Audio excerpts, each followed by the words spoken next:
Assalamualaikum warahmatullahi wabarakatuh. Berjumpa kembali dengan saya tentunya di cerita horor. Bagaimana kabar kalian? Semoga baik-baik saja ya, dan dijauhkan dari berbagai mara bahaya. Amin. Nah, bagi kalian yang belum subscribe, silahkan subscribe terlebih dahulu supaya tidak ketinggalan cerita-cerita seram selanjutnya. Nah, di video kali ini saya akan membawakan cerita.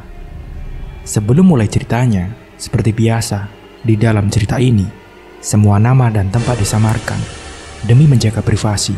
Langsung saja, seperti apa ceritanya? Simak video ini sampai habis. Daripada penasaran, tak usah kelamaan lagi, kita masuk ke ceritanya.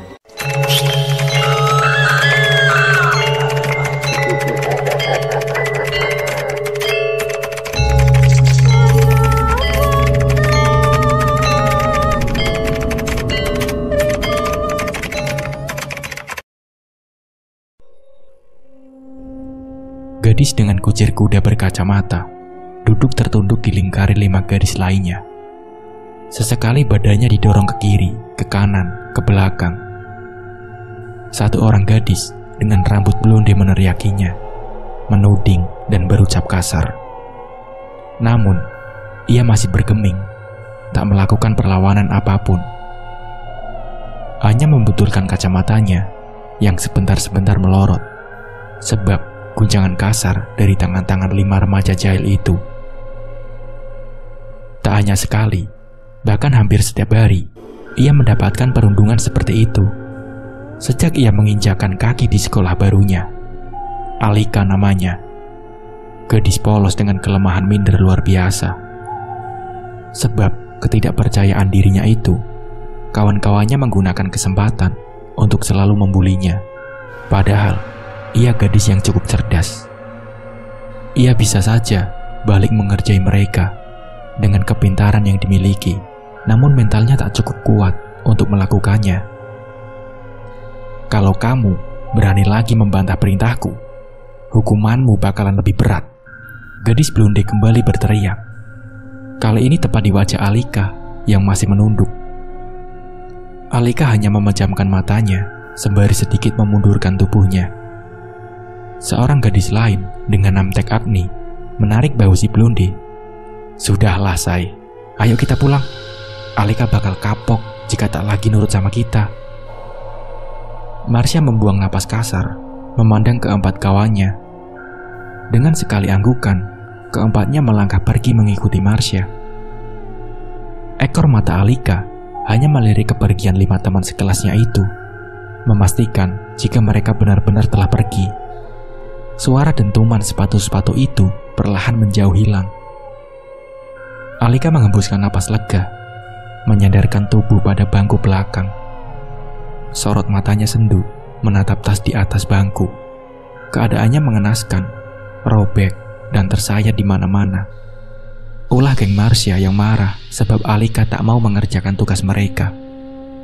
Selalu saja seperti ini. Alika bagai kisah bawang putih yang hanya bisa menangis tanpa berani membantah.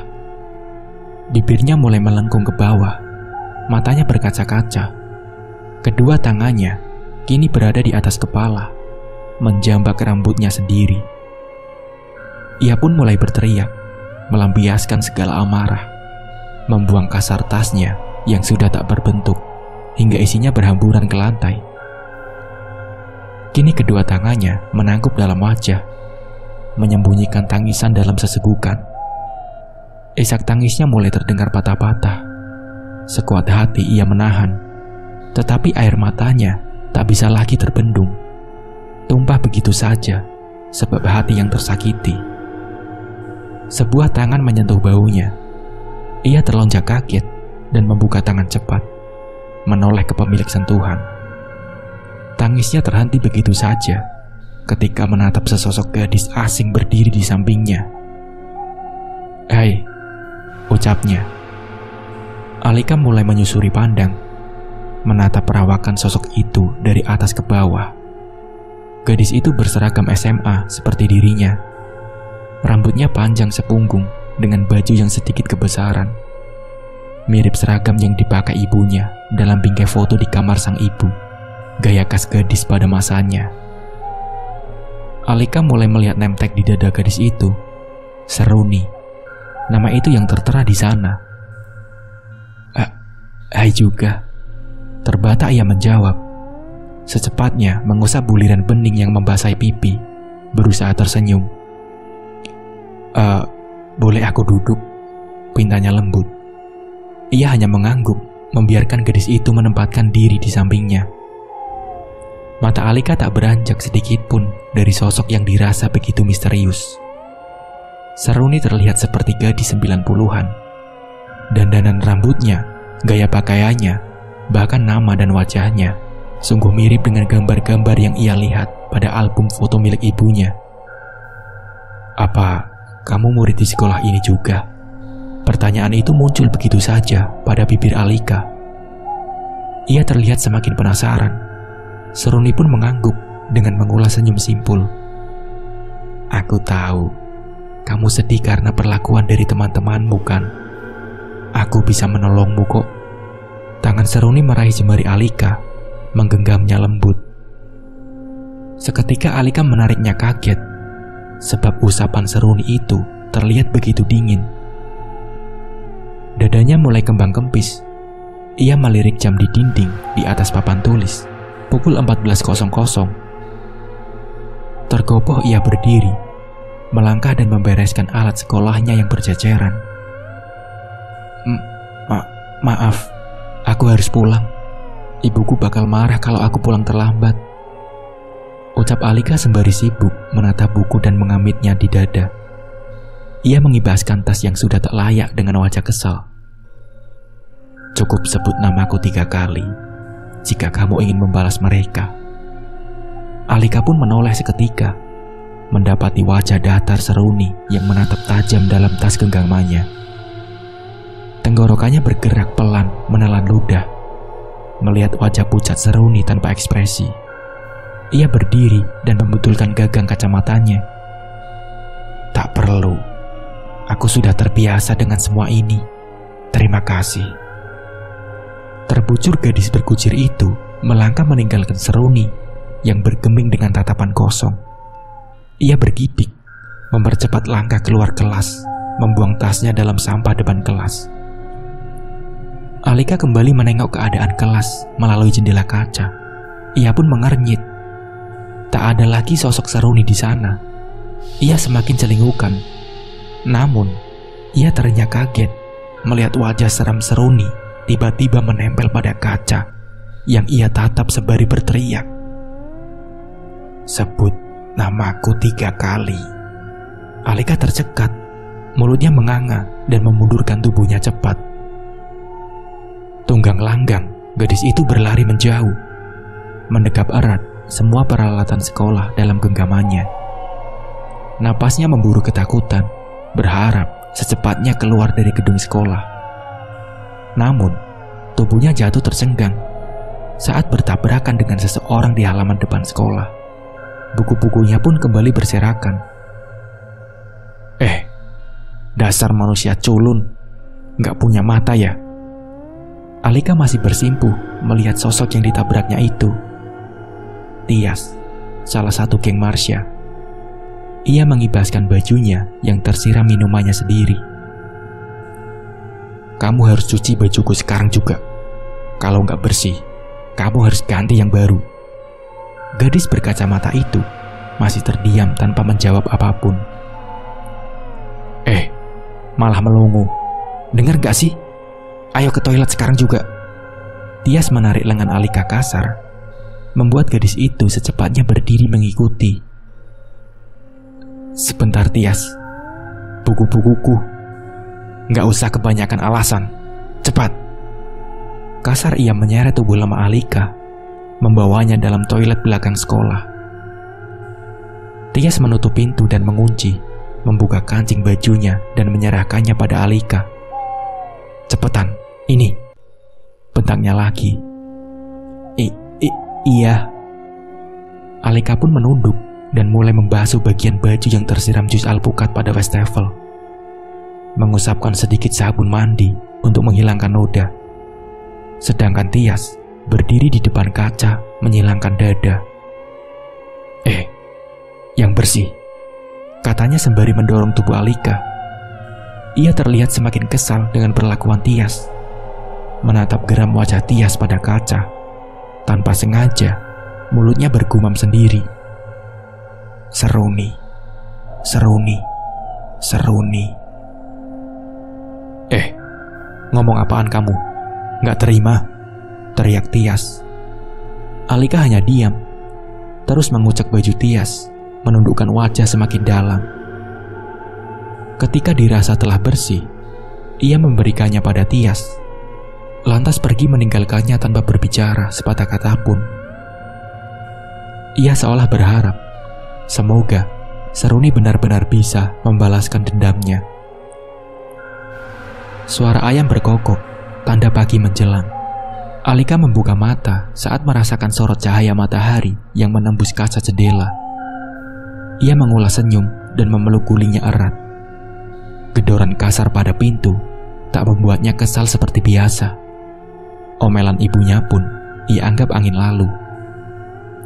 Perlahan ia bangkit dari tidurnya, menggeliat ke kanan dan ke kiri, menggeliat ke kanan dan ke kiri, mengeratakan tulang-tulang tubuhnya. Ia menatap wajahnya pada pantulan cermin lemari di depannya. Dahinya pun mengernyit, tersenyum sendiri. Celoteh sang ibu membuatnya beranjak dari kasur dan mempersiapkan diri menuju sekolah. Tanpa bantah ia bergegas. Seperti biasa, karena jarak sekolah yang tak cukup jauh, ia berjalan kaki sendiri, melewati gang-gang sempit dan kos-kosan kumuh untuk menyingkat jarak. Neng cantik, sendirian aja nih. Boleh abang temenin? Kalimat seperti itu selalu mengiringi langkahnya yang terbirit. Takut, ngeri, acap kali membuatnya tak tenang. Beruntung kali ini ia hanya ditegur. Kadang ia mendapati lelaki-lelaki usil yang berusaha mendekatinya. Jurusnya hanya berlari sekencang mungkin untuk menghindar. Sampai di depan gerbang sekolah, gemuruh siswa dan orang-orang membuatnya penasaran. Ia pun mendesak masuk di antara kerumunan manusia yang celingukan seperti dirinya. Dilihatnya beberapa mobil polisi dan ambulan dalam halaman sekolah. Tak ada yang boleh masuk kelas. Halaman sekolah kini serupa lautan manusia linglung tanpa penjelasan. Semua siswa bertanya-tanya apa yang sebenarnya terjadi. Dilihatnya Marsha dan teman gengnya di pojok gedung. Mereka saling peluk, menangis terseduh. Bibirnya mulai bergumam menghitung. 1, 2, 3, 4. Di mana si Tias? Ia terlonjak kaget ketika mendapati petugas berseragam putih menarik brankas dari belakang gedung. Di atasnya, tubuh Tias terbaring dengan keadaan pucat membeku. Alika membungkam mulut, menggelengkan kepala tak percaya. Suara jeritan Marsha dan kawan-kawannya kini menjadi tontonan tunggal seluruh siswa. Wajah semua orang terlihat sendu, antara ngeri dan haru. Sekali lagi, ia bergumam sendiri. Kaukah itu, Seruni? Alika berjalan terhuyung pada sebuah bangku di depan kelas. Perlahan duduk dan menyandarkan tubuh di tembok. Raut wajahnya masih saja bingung. Benarkah apa yang terjadi dengan Tias akibat lidahnya yang sembarangan menyebut Seruni? Ia seakan merasa ini terlalu berlebihan. Gadis itu terus melamun dengan tatapan kosong, seolah menyesali perbuatannya. Suara pada speaker sekolah mengagetkannya. Sebuah pengumuman bahwa hari ini sekolah diliburkan. Dalam sekejap, gerombolan siswa pada halaman sekolah kini telah menyusut pergi. Meninggalkannya sendiri menatap gerakan petugas polisi, rumah sakit, serta guru-guru yang bercakap pada ketiga sahabat Tias. Seperti mengulas keterangan tentang kejadian hari ini. Dilihatnya Marsha dan 3 gadis itu yang tengah diinterogasi polisi.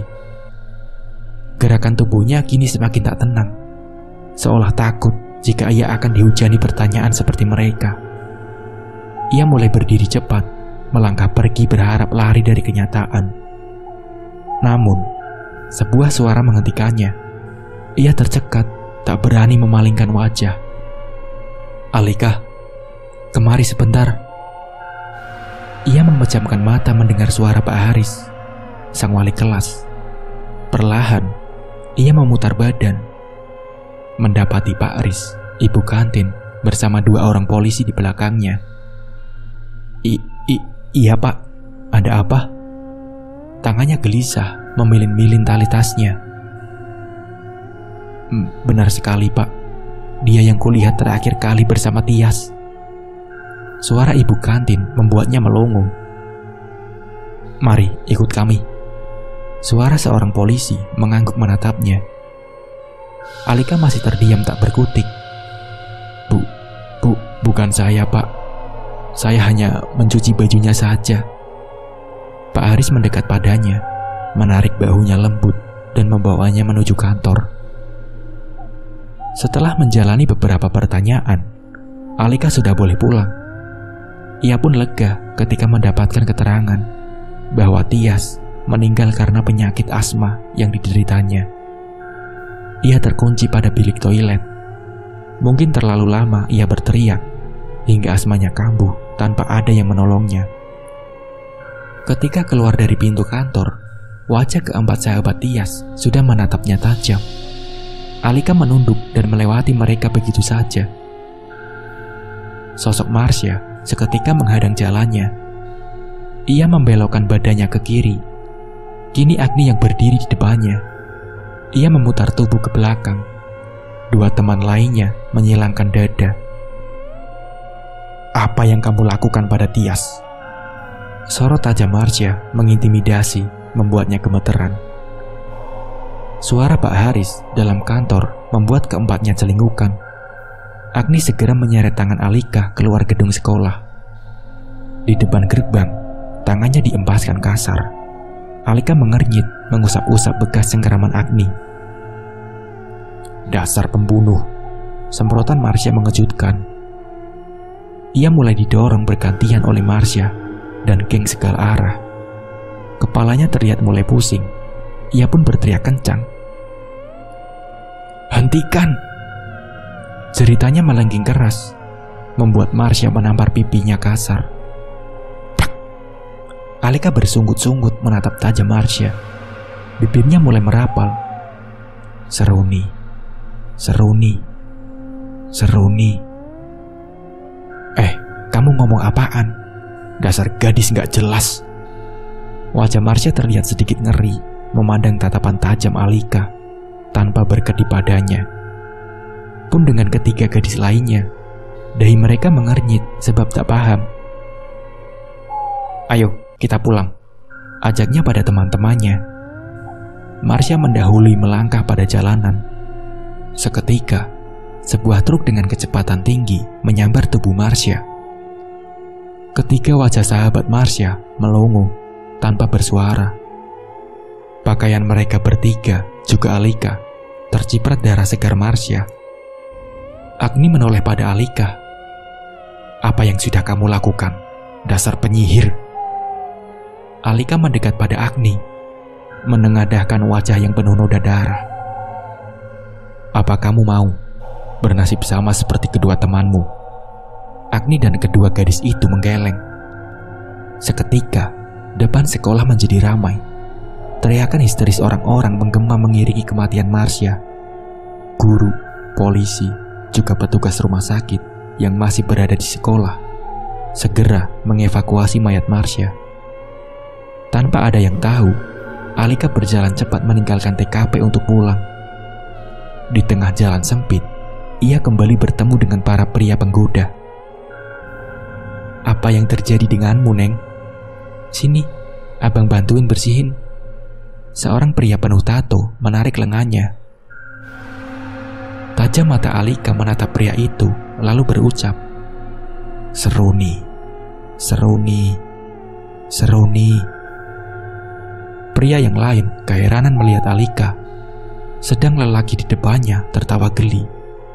Gadis SMA itu mengibaskan tangan si lelaki. Tiba-tiba, seekor anjing berlari kencang menghujani pria bertato dengan gigitan dan cakaran. Pria lainnya mencoba membantu, tapi tak ada yang bisa melawan keganasan anjing gila tersebut. Alika menyilangkan dada melihat pemandangan mengerikan itu. Pria-pria itu kini bergidik ngeri melihat Alika.